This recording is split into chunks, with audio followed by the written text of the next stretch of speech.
చిరంజీవి గారు మీరు అన్నట్టు ఖచ్చితంగా అందరికీ తెలిసిందే ప్రజాస్వామ్యంలో ప్రతిపక్షాలకి నిరసన తెలిపేటువంటి హక్కు ఖచ్చితంగా ఉంటుంది. కానీ ఆ నిరసన ఎలా ఉండాలంటే అసలైన బాధితుల గొంతు వినిపించేలా ఉండాలి. పార్టీ మైలేజ్ కోసం అట్లా ఉండకూడదు. ఎస్పెషల్లీ తోపులాటలు, లా అండ్ ఆర్డర్ ఇష్యూస్ వచ్చేలా ఉండకూడదు. ఏమంటారు? శాంతియుతంగా అలా ఉండాలి. ఎవరైతే ఇబ్బంది ఎదుర్కొంటున్నారో వాళ్ళ వాయిస్ వినిపించాలని. కానీ అక్కడ వాళ్ళు లేకుండా పార్టీ జెండాలు, ఉద్రిక్తతలు ఇవి ఎక్కువగా కనిపిస్తున్నాయనేది మనకు వినిపిస్తున్నటువంటి మాట. ఇలా హంగామాలు చేయడం వల్ల నిరుద్యోగులకి ఏదైనా న్యాయం జరుగుతుందా? ఫైనల్గా మీ కన్క్లూజన్ ఏంటి? ప్రతిపక్షాలు కావచ్చు, ప్రభుత్వం కావచ్చు, దీనికి ఒక ఎండ్ కార్డ్ ఎలా ప్లాన్ చేయాలి?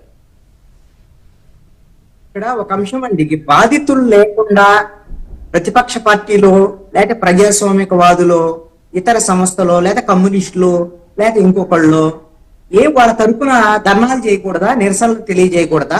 ఒక సమస్య ఉన్నప్పుడు వాళ్ళకి సపోర్ట్ చేయకూడదా?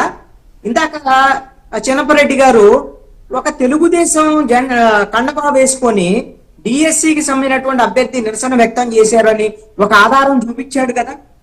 సరే, దాన్ని ఏమన్నా మనం తప్పన్నామా? ఏమన్నా వాళ్ళు ఆర్టిఫిషియల్ ఇంటెలిజెన్స్ తో ఏతో ఏమన్నా ఫేక్ వీడియోలు ఏమన్నా తయారు చేశారా? దాన్ని ఏమంటారు? దాన్ని అలా కాదు కృష్ణాంజనేయులు గారు, మీరు అనలిస్ట్ కాయిన్ కు వన్ సైడే చూడకూడదు.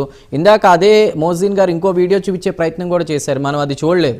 కేవలం చిన్నపరెడ్డి గారిది మాత్రం చూసాం. సో అనలిస్ట్ గా నేను తెలుగుదేశానికి సంబంధించినటువంటి ఆయన ఏం చూపించారు ఏంటి అని ఆయన చెప్పానండి. నాకు అర్థం కావాలి కదా. నాకు చిన్నపరెడ్డి గారు చూపించింది నాకు అర్థమైంది అని చెప్పాడు. నేను కూడా చెప్పానండి. నేను ఒకటి అడుగుతాను, ఇక్కడ కూటమికి సంబంధించినటువంటి చెప్పండి మోసిన్ గారు, మీరేం చెప్పాలనుకుంటున్నారు? వీడియోలో మొత్తం వైఎస్ఆర్సీపీ నాయకులు, వైఎస్ఆర్సీపీ మాజీ మంత్రులు, ఎమ్మెల్యేలు తప్ప ఎవరు లేరు. నేను చూపించిన ఫోటో నేనేమంటా, నేను కాదంటే చెప్పింది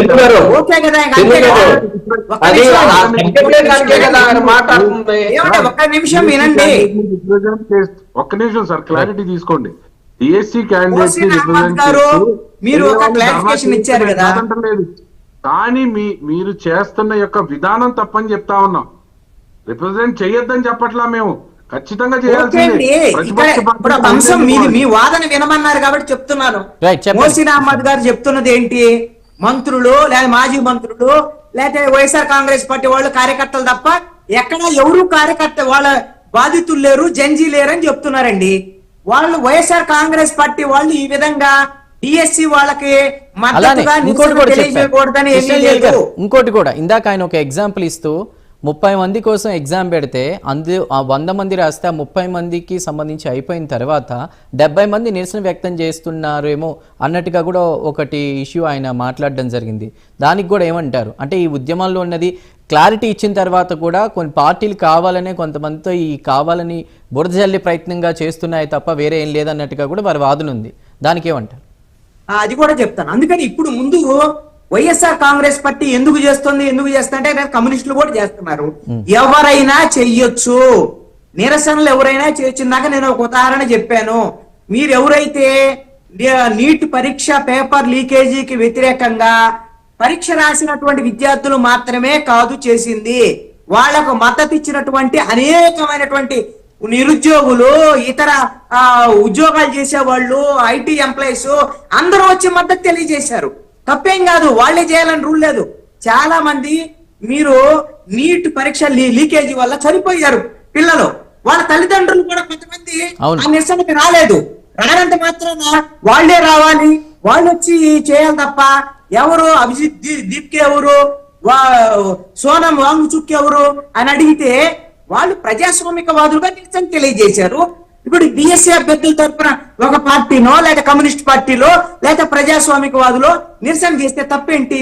అదే విధంగా అధికారులు క్లారిఫికేషన్స్ ఇచ్చారు, వివరణ మొత్తం ఇచ్చారు అని చెప్తున్నారు. అధికారులు క్లారిఫికేషన్ ఇచ్చిన తర్వాత ఇంకా అనుమానాలు పెరిగాయి, అనుమానాలు ఇంకా నివృత్తి కానటువంటి ఉన్నాయి. ఈ విధంగా అనుమానాలకు సంబంధించినటువంటి గ్రీవెన్స్ లో ఎవరైతే డిఎస్సికి సంబంధించినటువంటి అభ్యర్థులు 36,000 ఫిర్యాదులు గ్రీవెన్స్ లో ఉన్నాయి.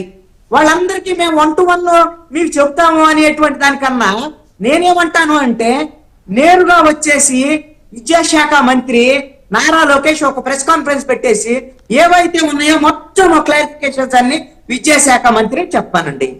చెప్పడానికి ఏంటి ప్రాబ్లము? సవాళ్ళు విసురుతున్నారు కదా, నేను అడుగుతున్నా సమాధానం చెప్పని అడుగుతున్నా. ఎవరు అడిగే విషయం గురించి కాదు, ఆంధ్రప్రదేశ్ ప్రజల్లో ఉన్నటువంటి విషయం. విద్యాశాఖ మంత్రి ఎందుకు ప్రెస్ కాన్ఫరెన్స్ పెట్టడం, ఎందుకు వివరణ ఇవ్వటం లేదు? నేను ఇంకోటి కూడా అడుగుతాను. నారా లోకేష్ మొన్న విశాఖలో ఉక్కు ఫ్యాక్టరీకి సంబంధించినటువంటి ప్రమాదం జరిగితే చనిపోయినటువంటి వాళ్ళ కుటుంబాలను పరామర్శించడానికి వెళ్ళాడు. ఈయనేమన్నా పారిశ్రామిక శాఖ మంత్రి? ఈయనకేమన్నా సంబంధం ఉందా? ఏ సంబంధం లేదు. పోనీ ముఖ్యమంత్రి కాదు, ముఖ్యమంత్రి పోతాడు, లేకపోతే పారిశ్రామిక శాఖ మంత్రి వెళ్తాడు. ఈయన వెళ్ళాడు కదా, వెళ్ళి క్లారిఫికేషన్స్ ఇచ్చాడు, ఇవన్నీ చేశాడు. అవి నిరసనలు కూడా వచ్చినాయి. చాలా బూమరాంగ్ అయినటువంటి పరిస్థితి. నేను అడిగేది ఏంటి అంటే, నీ శాఖ కానటువంటి వాటికన్నింటికి ఎగేసుకొని వెళ్ళేటువంటి నారా లోకేష్ మీ శాఖలో ఈ రోజున అవినీతి ఆరోపణలు, డిఎస్సికి సంబంధించినటువంటి అక్రమాలు వస్తే ఎందుకు ప్రెస్ కాన్ఫరెన్స్ పెట్టడం లేదు అని బాధ్యత కాదా? కాంగ్రెస్ పార్టీకో జగన్మోహన్ రెడ్డికో సవాల్ ఇచ్చినటువంటి ఆంధ్రప్రదేశ్ ప్రజలు కదా మీకు 164 సీట్లు ఇచ్చింది, ఎంపీ సీట్లు ఇచ్చింది. ప్రజలకు కదా సమాధానం చెప్పాల్సింది. రైట్ కృష్ణంజలి గారు, అదండి సవాల్ కాదు సమాధానం కావాలంటున్నారు మోసిన్ గారు. ఫైనల్ గా కన్క్లూడ్ చేయండి, ముగిద్దాం. నేను చాలా క్లారిటీగా చెప్తాను సార్, ఇది పొలిటికల్ స్టంట్ కాదు, పబ్లిసిటీ స్టంట్ కాదు. 34,000 మందికి ఆయన ఒకటే సమాధానం చెప్పమంటా ఉన్నారు. మేమేం చెప్తున్నాం, ప్రతి వ్యక్తి ముఖ్యం, ప్రతి వ్యక్తి యొక్క బాధ ముఖ్యం. 34,000 మందికి వాళ్ళకు ఉన్న ఇష్యూస్ ప్రతి గ్రీవెన్స్ పెట్టి మేము సమాధానం చెప్తా అంటున్నాడు మా నాయకుడు. మీరేదో మామూలుగా వచ్చి ప్రెస్ మీట్ పెట్టేయమంటే ప్రెస్ మీట్ తో వాడి బాధ తీరిద్దా? 34,000 మంది ప్రశ్నలకి ఒకే ప్రెస్ మీట్ తో సమాధానం దొరికిద్దా? మేము ప్రతి గ్రీవెన్స్ తీసుకుంటాం, ప్రతి ఒక్కరిని అడ్రస్ చేస్తాం, ప్రతి ఒక్కరికి ఏదైతే వాళ్ళ ఇష్యూ ఉందో దానికి ఖచ్చితంగా మాట్లాడతామని చెప్తా ఉన్నాం. రెండో మాట, ఎక్కడైతే ప్రమాదం జరిగిందో అక్కడ ఆయన చుట్టుపక్కల ఉన్నాడు కాబట్టి వెళ్ళాడు, ఒక రాష్ట్ర మంత్రిగా వాళ్ళతో మాట్లాడు. వాళ్ళకు కూడా 1-to-1 ఇచ్చారు, ఎవరికి ప్రెస్ మీట్లు పెట్టి ఇలా వాళ్ళు లోకల్కి ఇచ్చినప్పుడు 1-to-1 ఇచ్చారు. కాబట్టి నేను ఒకటే చెప్తా ఉన్నాను, ఎస్ మేము డిఎస్సి ఈ రోజు కూడా ఘంటాపదంగా చెప్తా ఉన్నాము, పారదర్శకంగా చేశాము. మీరు ఎన్ని బురదలు జల్లినా, ఎన్ని ప్రజల ముందుకు వచ్చి ఎన్ని వేషాలు వేసినా ఖచ్చితంగా మీ మాట లాస్ట్ గా చిన్నప్పటి గారు మీ మాట